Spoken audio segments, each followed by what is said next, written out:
Switching over to some video game reviews first, we'll just touch really briefly on the Left 4 Dead 2, the Passing DLC that came out on Thursday. I can say this review with one word. Disappointing. Yeah, like, if I had Left 4 Dead on the PC, I wouldn't be disappointed. Like, I didn't buy Left 4 Dead 2 on PC, I bought it on the Xbox so we could play split screen. But if I had bought it on the PC, it wouldn't have been disappointing because it was free. Like, whatever. Yes. Like, if it's free, you can't really be disappointed to it all that much. But for Xbox users, it's fucking $7, and it's 3 stages. Yeah, we went through it in about 55 minutes. And it's like you briefly see the other team. That's the whole. It's like they push. Oh, the two teams meet up. Not really. They just kind of. It's like two ships passing in the bay. It's like. Yeah, they made a big deal that this is the group from Left 4 Dead 1 minus one member because they die, and the group from Left 4 Dead 2 they meet up.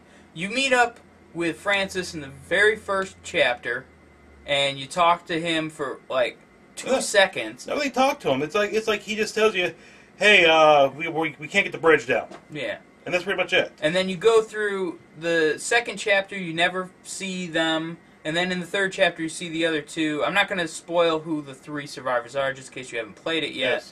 Yes. But it's common sense why the fourth, the guy that dies is the guy that dies, or the guy or girl that dies is the person. The person that dies. It's like they chose a perfect title for it. The passing, because that's what you do. You pass them. That's it. It's like. It's just, I was hoping for something more. And if you're an Xbox user, it's a perfect title because, you can really pass this one up and you're really not going to be missing much. It's one of the worst designed campaigns. Like, I didn't like it as much as any of the campaigns from the second or even the first game. I thought it was very lackluster design. Yeah, it's like they just slapped it together because that's what the fans wanted. There's lots of glitches in the thing, too. Like, you got stuck in a wall at one point. I got stuck in a wall. I've never gotten stuck in the wall in any of the game, and suddenly, now I'm stuck in a wall. It's like, what the fuck? There was some other glitches too that I noticed, but I don't remember what they are offhand now. Yeah, but it's just. Oh, I heard that they're supposed to come out with another DLC. Yeah, there's another one that you play. It's DLC for the very first Left 4 Dead, where you play as the survivors from the 4th game, and that's the lead up to the situation that. Why they're stuck on the bridge that they're stuck on. Yeah, that might be better, but it's like, honestly, what they should have done was release the first one, then the second one, not the DLC for 2, then 1. They should have went 1, then 2, which would have made fucking more sense. But in the DLC they're releasing for the first game, you're also supposed to be able to choose who you want to sacrifice themselves. Mm-hmm. It's not going to be the same person that is the sacrifice from Left 4 Dead 2. You actually get to choose who it is. But if you're a diehard Left 4 Dead fan, like, we really like Left 4 Dead, that's why I downloaded it. Yes. But in my opinion, you can pass this one up. Just stick to the regular campaigns. I mean, if you're a PC user, it's automatic, so it doesn't matter, and it's free, so it doesn't. I'm not blaming Valve. Valve probably wanted to put it out for free for the Xbox, but Microsoft probably said no. We want to make money, so we're going to make you spend Microsoft points, which never really balance out to what you really want to purchase anyway, so we always come out ahead. That's what he said, right, guys, because of gay? The 2 games we want to touch on are pretty much, they're side-scrolling, pretty much underground type of games. Yeah, they're indie games, especially the game from Odd Gentleman, The Misadventures of P.B. Winterbottom. And then we're also going to touch on Frozen Byte Studios' Trine game. But The Misadventures of P.B. Winterbottom, they released it this month on Steam for $5. Hell of a deal. You play as a grumpy old man who just wants to steal pies. And then he comes across, like, a magical pie that he just wants to eat so fucking bad, so he chases him through a portal, which ends up into some weird alternate time loop that with you, and you can actually start to clone yourself. And it's definitely a unique game, unique puzzle game, because... Go ahead, you do explain a little more. Yeah, I've never really seen a game like this before. It's a 2D side-scroll puzzle game, and the world itself has like a film noir-esque, black and white, monochrome look.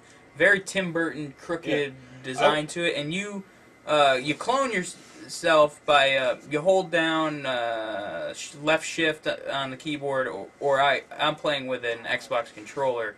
You hold down the trigger, and it starts the recording process. And then whatever you do, it'll record your character's movements. And then once you let go of the button, then it loops that recording. And you use those clones that you can make. Certain puzzles, you can make certain amounts of clones to solve the puzzles, to collect all the pies. It's just a fantastic puzzle game. It really gets you thinking. Some of the puzzles are actually pretty difficult. And I've never seen a puzzler like this. It blew my mind. It's kind of like the first time I played Portal. Yeah. Like, some of those puzzles in Portal were pretty tricky. Once you played through Portal the first time... Yeah, that's... Just like Portal, though, P.B. Winterbottom has that same negative aspect where once you play through it, you know how to solve it. So it's like, there's no real reason to play through it again. But unless you just really enjoy the game. But that's every puzzle game. Another game that I want to touch on is called Trine. Originally, it was a PlayStation 3 downloadable game. Then I don't know if it was released on PC at the exact same time, but I never picked it up before. Yeah. But Steam this week had a 75% off deal, so instead of the original MSRP price at $20, it was $5, and I was like, I can't pass that up for $5. Hell of a deal. Steam, we fucking love you. I love you. Fuck off. Trine, it's a 3D but side scroller, like Shadow Complex was, where you play as a thief, a wizard, and a knight, and they all come to this treasure. Yeah, the treasure room, which has this glowing pyramid thing, which is called the Trine, and they all touched it, and they all became one person. Well, not really one person. They all became one, and you can pull out whoever you need whenever you need them. Yeah, with a click of a button, you cycle through them. They all have their different abilities. Like the wizard can create boxes, or he can create. He can move things. You move things, or he can create platforms. The thief, she has a bow and arrow, and a grappling hook. And a grappling hook. The knight, shield and sword, and pick up things and can throw them.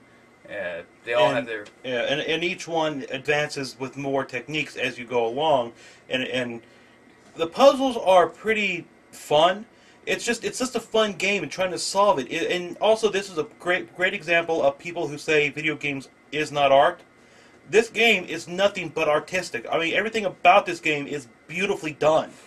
Yeah, what I love is the people that, like the fucking Roger Ebert or something that's like video that say something asinine comments like video games are not art. Like it's your definition is there. It depends upon what the meaning of the word is. Yeah. You're pulling a fucking Clinton out of there, because the same people that say something like video games are not art will say something like fucking a Jackson Pollock is high art. He sprinkles paint on a canvas. Oh, and I don't know if you can hear that, but that's our Silent Hill alarm. Yeah, we're about to go all dark. Into the dark world. What's happening? What kills me is when people say, well, something like that is not art. Why? Because you play it? Your parents help you hook it up. Like, if you pause a video game and just look at the that's picture, the same as a painting. It's the same as just looking at a painting. So why is a painting art, but that's not art? Well, because multiple people worked on it, so? So multiple people work on a movie, and they consider movies art. It would give you great pleasure if I were to suck your cock for 12 hours. Both P.B. Winterbottom and Trine, I recommend buying them, even though Trine no longer is $5, because their deal was the Midweek Madness from last year. Still worth $20. It's still worth $20. Still worth it. P.B. Winterbottom's only $5. That's the sell price, so I'd recommend buying that. Groovy. That's going to do it for the Monday Media Review here at Two Guys on a Couch. You can friend us on Facebook, facebook.com/TuxedoCats. Follow us on Twitter, twitter.com/TuxedoCats. Go to our website, tuxedocats.com. You can also see us over at MediaSlayerProductions.com. For Two Guys on the Couch, I'm Joe. And I am George. And we will see you next time on the couch. I thought you wanted to be my bitch. Oh. What the fuck is going on over there?